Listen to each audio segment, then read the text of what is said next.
ባለፈው አርብ በደቡብ ምስራቅ እስያ በማይናማርና በታይላንድ የተከሰተው የመሬት መንቀጥቀጥ በርካታ ሰዎችን ገድሏል፣ ከፍተኛ ውድመትም አድርሷል። ለዚህም ይመስላል የማይናማር መንግስት እንደ አውሮፓውያን አቆጣጠር እስከፊታችን ሚያዝያ 6 ቀን ድረስ ባንዲራ ዝቅ ብሎ እንዲውለበለብም በዛሬው ዕለት መግለጫ አውጥቷል። በአንጻሩ ርዕደ መሬት የተከሰተባቸው ቦታዎች ወታደራዊ መንግስት በአየር መደብደቡን ተቃዋሚዎች ገልጸዋል። ይህንን ርዕሰ ጉዳይ በዛሬው ዓለም አቀፍ ትንታኔያችን እንመለከተዋለን። ወሰን ሰገድ መርሻ ያዘጋጀውን አበረስሜና አቀርበዋለሁ። ባለፈው አርብ በደቡብ ምስራቅ እስያ በማይናማርና በታይላንድ የተከሰተው የመሬት መንቀጥቀጥ ከ1700 በላይ ሰዎችን ገድሏል። በባንኮክ የሚገኙ ነፍስ አዳኞች በፈራረሰው ህንጻ ፍርስራሽ ውስጥ እስካሁን 81 ሰዎችን ፈልገው ማውጣታቸውን ገልጸዋል። በማይናማር ቱንጎ ከተማ አንድ መስጊድ በከፊል ተደርምሶ ቢያንስ 3 ሰዎች መሞታቸውንም እማኞች ተናግረዋል። ባንግባን ውስጥ አንድ ሆቴል በመደርመሱ ደግሞ ቢያንስ 2 ሰዎች መሞታቸውንና 20 ሰዎች መቁሰላቸውንም የሀገር ውስጥ መገናኛ ብዙሃን ዘግበዋል። በእንግሊዝ ጂኦሎጂካል ሰርቬይ ተመራማሪ የሆኑት ሮጀር ሙሶን የመሬት መንቀጥቀጡ ጥልቀት የሌለው ስለሆነ ጉዳቱ የበለጠ ከባድ ይሆናል ካሉ በኋላ በአሜሪካ የመሬት መንቀጥቀጥ ማዕከል ጥናት መሰረት 10 ኪሎ ሜትር ርቀት ጥልቀት ግን ነበረው ሲሉም ገልጸዋል። ይህ በጣም ጎጂ ነው፣ ምክንያቱም ጥልቀት በሌለው ውስጥ በመከሰቱ የተነሳ። ስለዚህ የመሬት መንቀጥቀጡ ትኩረት ወደ ላይ ሲወጣ የድንጋጤ ሞገዶች አይወገዱም ብለዋል። ማይናማር በዓለም ላይ እጅግ የመሬት መንቀጥቀጥ እንቅስቃሴ ካደረሱባት ሀገሮች ተርታ ውስጥ አንዷ ሆና ተመድባለች። ትላልቅና አውዳሚ የመሬት መንቀጥቀጦች ሳንጋግ ክልል ብዙ ጊዜ አስተናግዳለች። እንደ አውሮፓውያን አቆጣጠር በ2021 የኖቤል ተሸላሚውን አውንግ ሳን ሱን ኪን የተመረጠውን ሲቪል መንግስት ከስልጣን ካስወገደ በኋላ ስልጣኑን የተቆናጠጠው ወታደራዊው የመንግስት አገዛዝ ሀገሪቱን ለመምራትና ባንድ እግሯ ለማቆም ታግሏል። ይሁንና የእርስ በርስ ጦርነቱ ኢኮኖሚውንና መሰረታዊ የተባሉትን አገልግሎቶች እንደ ጤና አጠባበቅ የመሳሰሉትን ራሱ መሸፈን አልቻለም። ከመፈንቅለ መንግስቱ በኋላ የተቋቋመው የብሔር ጦርና አዲስ ተቃዋሚ ቡድኖች ያቀፈው የታጠቁ ተቃዋሚዎች አንዳንድ ግዛቶችን በመንጠቅና ወታደራዊ መንግስት የያዛቸውን ቦታዎች ከአካባቢዎቹ በማባረር ከጊዜ ወደ ጊዜ ወደ መካከለኛው ቆላማ አካባቢ እንዲገባም አድርጎታል። ጦርነቱ በማይናማር ውስጥ ከ3 ሚሊዮን በላይ ሰዎችን ከቀያቸው አፈናቅሏል። በተስፋፋው የእርስ በርስ ጦርነት ምክንያት የምግብ ዋስትና ጦት በሀገሪቱ ላይ ተከስቷል። ከህዝቡ 1/3 በላይ የሚሆነው የማይናማር ህዝብ ሰብአዊ እርዳታ ይፈልጋል ሲሉም የተባበሩት መንግስታት ድርጅት ገልጿል። ሀገሪቱ በቅርብ ዓመታት ውስጥ በተፈጥሮ አደጋዎች በተለያዩ ጊዜ ተመታለች። ያለፈው ዓመት ታይፎን ያጊና እንደ አውሮፓውያን አቆጣጠር በ2023 ሳይክሎን ሞቻ በተባለ ዝናብ በቀላቀለ አውሎ ንፋሶች እንዳይሆኑ ሆና አሳልፋም ነበር። በእርግጥ ስልጣኑን በኃይል የያዘው የወታደራዊ መንግስት ባለም አቀፍ ደረጃ በመገለሉ አስፈላጊውን እርዳታ ማግኘት ባለመቻሉ ለደረሱት አደጋዎች በቂ ምላሽ መስጠትም አልቻለም። መፈንቅለ መንግስቱን ተከትሎ ሲቪል ማህበረሰቡ በብዛት ከመኖሪያ ቀያቸውም ተሰደዋል። የቀሩት ማህበረሰቦችም በመርዳቱ በኩል ድርጅቱ ያደገውን የእርዳታ ጥረቱን መቆጣጠርና መርዳት አልቻሉም ተብሏል። ሆኖም ሀገሪቱ በመሬት መንቀጥቀጥ ቀውስ ውስጥ ያለች የማይናማር ወታደሮች አሁንም ከተሞችን በቦምብ እየደበደቡ ነው መባሉ እጅግ አነጋጋሪ ከመሆኑም በላይ ጉዳዩን በእንቅርት ላይ ጀሮ ደግፍ አድርጎታል። ማይናማርን በሚመራው ወታደራዊ መንግስት ላይ የታጠቀ የተቃውሞ እንቅስቃሴ እያካሄደ ያሉ ሽምቅ ተዋጊዎች በአሁኑ ወቅት ወደ 1700 የሚጠጉ ሰዎችን በገደለው የመሬት መንቀጥቀጥ ሀገሪቱ እየተናጠች ባለችበት በዚህ ወቅት የሀገሪቱ መንግስት በመንደሮች ላይ ሳይቀር የአየር ድብደባ እየፈጸመ ነው በማለትም ወቅሷል። ከማይናማር አንጋፋ ጦር አንዱ የሆነው የካረን ናሽናል ዩኒየን በሰጠው መግለጫ ህዝቡ በመሬት መንቀጥቀጡ ከፍተኛ ስቃይ እየደረሰበት ቢሆንም የወታደራዊ መንግስቱ ጦሩን በንጹሃን መኖሪያ አካባቢዎች ላይ የአየር ድብደባ ማድረጉን ቀጥሏል ሲልም ክስ አቅርቧል። ተቃዋሚ ቡድኑ የወታደራዊ መንግስት የእርዳታ ስራዎችን ቅድሚያ መስጠት አለበት፣ ይሁንና ይህንን ከማድረግ ይልቅ በህዝቡ ላይ ጥቃት በመሰንዘር ላይ ያተኩራልም ብሏል። የወታደራዊ መንግስቱ ቃል አቀባይ ከተቃዋሚው ጦር ለቀረበባቸው ክስ ምላሽ ለመስጠት ፈቃደኛም አይደሉም። ወታደራዊ ኃይሉ በህዝቡ የተመረጡትን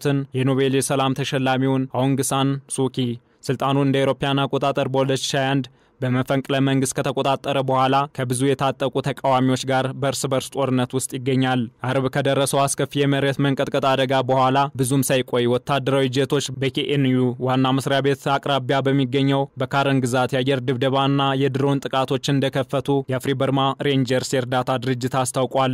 የመሬት መንቀጥቀጡ ዋና ማዕከል በወታደራዊ ኃይሎች በተያዘው አካባቢ ቢሆንም ውድመቱ በስፋት የተንሰራፈው ከመሆኑም በላይ በትጥቅ ታጣቂዎች የተያዙ አንዳንድ ግዛቶችንም ጎድቷል። እሁድ ዕለት እንደ አውሮፓውያን አቆጣጠር በ2021 ከስልጣን የተባረሩትን የመንግስት ቅሪቶች የሚያጠቃልለውን የተቃዋሚውን ብሔራዊ አንድነት መንግስት ስር ያሉ የመንግስት ጦር ተቃዋሚ ከሆኑ ሚሊሻዎች ጋር የሚደረገው ወታደራዊ እርምጃ በመሬት መንቀጥቀጡ የተነሳ ለ2 ሳምንታት እንደሚቆይም ገልጿል። በሬክተር ስኬል 7.7 በሆነው የመሬት መንቀጥቀጥ ከ1700 በላይ ሰዎች ከሞቱ በኋላ የሀገሪቱ መንግስት ከዛሬ ጀምሮ እንደ አውሮፓውያን አቆጣጠር እስከፊታችን ሚያዝያ 6 ቀን ድረስ ባንዲራ ዝቅ ብሎ እንዲውለበለብ የወሰነ ሲሆን በፍርስራሽ ውስጥ ያሉ ሰዎችን ለማዳን ርብርቦች መቀጠሉን ወታደራዊ መንግስት አስታውቋል። ከዚህ ሌላ በመሬት መንቀጥቀጡ ከፈረሱ ህንጻዎች መካከል ለ11 ሰው መሞት ምክንያት የሆነው ባንኮክ የሚገኘው ሰማይ ጠቀስ ህንጻ በቻይና ኩባንያ የተሰራ ቢሆንም ከሙስና ጋር በተያያዘ መልኩ ምርመራ እንዲደረግበት የሀገሪቱ መንግስት በዛሬው ዕለት ማዘዙም ታውቋል። ተቃዋሚ ኃይሎች አገዛዙ ጉዳት የደረሰባቸውን አካባቢዎች ጨምሮ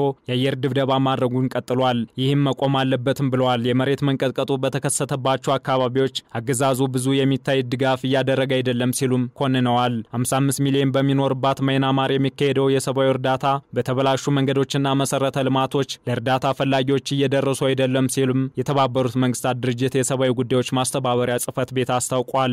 የመሬት መንቀጥቀጡ ዋና ዋና ድልድዮችንና መንገዶችን ጨምሮ ወሳኝ መሰረተ ልማቶችን ጎድቷል። ይህም ለሰብአዊ ስራዎች የተቸገሩ አካባቢዎችን ለመድረስ አስቸጋሪ አድርጎታል ሲሉ የመንግስታቱ ድርጅት የሰብአዊ ጉዳዮች ማስተባበሪያ ጽህፈት ቤት ኦቻ አስታውቋል። የተባበሩት መንግስታት ድርጅት በሰጠው መግለጫ በያንጎን፣ ናይፒታው፣ ማዳላም በተባሉ የፍጥነት መንገዶች ላይ የመሬት መንቀጥቀጡ የመፍረስ አደጋዎችን ማድረሷል። በዚህ ምክንያት የፈጣን መንገድ አውቶቡሶች ስራቸውን እንዲያቆሙ ማስገድዷቸዋል ብሏል። በማዕከላዊና በሰሜን ምዕራብ ማይናማር የሚገኙ ሆስፒታሎች በመሬት መንቀጥቀጡ የተጎዱትን ሰዎች ፍልሰት ለመቋቋም እየታገሉ መሆናቸውን ኤጀንሲው ገልጿል። የደም ከረጢቶችና ማደንዘዣዎችን ጨምሮ የመድኃኒት እጥረትን ለመፍታት 17 የጭነት መኪኖች የመጠለያና የሕክምና ቁሳቁሶች በትላንትናው ዕለት ማረሱን ተናግሯል። የማይናማር ወታደራዊ ገዢዎች የመሬት መንቀጥቀጡ ብዙ ሰዎችን ከገደለ በኋላ ካለፈው ቅዳሜ ጀምሮ በመቶዎች የሚቆጠሩ የውጭ አድን ሰራተኞችን አስገብተዋል። ይህም ድሃ በሆነችውና በጦርነት የምትታመሰውን ሀገር በአስከፊ የተፈጥሮ አደጋ በሆነው በመሬት መንቀጥቀጥ መመታቷን ተንተርሶ ዜጎቿን እንዲታደጉላት ያደረገው በመሆኑ ሊበረታታ ይገባልም ተብሏል። የአሜሪካው ፕሬዝዳንት ዶናልድ ትራምፕ የሀገራቸውን እርዳታ ሰጪ ድርጅት ዩኤስኤይድን በአብዛኛው ከዘጉ በኋላ ለመጀመሪያ ጊዜ ድንገተኛ ዩኤስኤይድ ቡድኑ ወደ ማይናማር መላካቸውም ተገልጿል። ከዚህም ባሻገር ህንድ 4 የአውሮፕላን ሙሉ የእርዳታና የሕክምና ቡድኗን፣ ቪየትናምም 300,000 የአሜሪካን ዶላርና 100 የሚሆኑ የሕክምና ቡድን አባላት፣ ደቡብ ኮሪያ 2 ሚሊዮን የአሜሪካ ዶላር የሚወጣ እርዳታ መላካቸውም ተገልጿል። በተጨማሪም ጃፓን፣ ኖርዌይ፣ ታይዋን፣ ፊሊፒንስ፣ ኒውዚላንድ፣ ማሌዥያና ሲንጋፖርም የእርዳታና የሕክምና ቡድኖች መላካቸው ታውቋል። ይህ በሬክተር ስኬል 7.7 የተመዘገበው የመሬት መንቀጥቀጡ በማይናማር ከ100 ዓመት በፊት ከተመዘገቡት በጣም ጠንካራው እንደሆነ ተነግሮለታል። የክራይሲስ ግሩፕ ከፍተኛ የማይናማር አማካሪ ሪቻርድ ሆርሲ አንዳንድ ጸረ ወታደራዊ መንግስት ኃይሎች ጥቃታቸውን አቁመዋል፣ ነገር ግን ጦርነቱ ሌላ ቦታ ቀጥሏል በማለት ከመንግስት ወታደሮች ጋር ተቃዋሚ ኃይሎች የሚያደርጉትን ውጊያ መቀጠሉንም ገልጸዋል። አገዛዙም ቢሆን ጉዳት የደረሰባቸውን አካባቢዎች ጨምሮ የአየር ድብደባ ማድረጉን ቀጥሏል። ይህ ደግሞ መቆም አለበት ሲሉም ተናግረዋል። የመሬት መንቀጥቀጡ በተከሰተባቸው አካባቢዎችም ሀገሪቱን የሚመራው ወታደራዊ መንግስት ብዙ የሚታይ ድጋፍ እያደረገ አይደለም ሲሉም አክለዋል። የአካባቢው የእሳት አደጋ ሰራተኞች፣ የአምቡላንስ ሰራተኞችና የማህበረሰብ ድርጅቶች ተሰብስበው ነበር። ነገር ግን ወታደራዊ መንግስት በተለምዶ እንደዚህ አይነቱን ቀውስ ለመደገፍ የሚሰበሰቡትን ሁኔታ በጭራሽ አይታይም ሲሉም ሪቻርድ ሆርሲ ተናግረዋል። የወታደራዊ መንግስት ዋና አዛዥ ሲኒየር ጀነራል ሚናውኒንግ ላይንግ የሟቾች ቁጥር ሊጨምር እንደሚችል ማስጠንቅቀዋል። አስተዳደራቸው ፈታኝ ሁኔታ የገጠመው መሆኑን መናገራቸውን የመንግስት መገናኛ ብዙሃን ተቋማት ዘግበዋል። ጥፋቱ ሰፊ ነው፣ የሰብአዊ ፍላጎቶችም ከጊዜ ወደ ጊዜ እየጨመሩ መጥተዋል ሲሉም የዓለም አቀፉ ቀይ መስቀልና ቀይ ጨረቃ ማህበራት ፌዴሬሽን በመግለጫቸው አስታውቀዋል። የሙቀት መጠኑ እየጨመረ በመምጣቱና የዝናብ ወቅቱ በጥቂት ሳምንታት ውስጥ እየተቃረበ በመምጣቱ የተነሳ ተጨማሪ ቀውስ በአገሪቱ ላይ ከመከሰቱ በፊት የተጎዱ ማህበረሰቦችን ማረጋጋት በአስቸኳይ ያስፈልጋል ሲሉም ተናግረዋል። በዛሬው ዕለት በአገሪቱ የሙቀት መጠኑ 40 ዲግሪ ሴንቲግሬድ መድረሱም ታውቋል። ወሳኝ መሰረተ ልማት የሆኑ ድልድዮች፣ አውራ ጎዳናዎች፣ አየር ማረፊያዎችና የባቡር ሀዲዶች በመላ አገሪቱም ወድመዋል። ይህም 55 ሚሊዮን ህዝብን ጎድቷል። የሰብአዊ ጥረቶች ለማዳረስ እንዲዘገይም አድርጓል ተብሏል።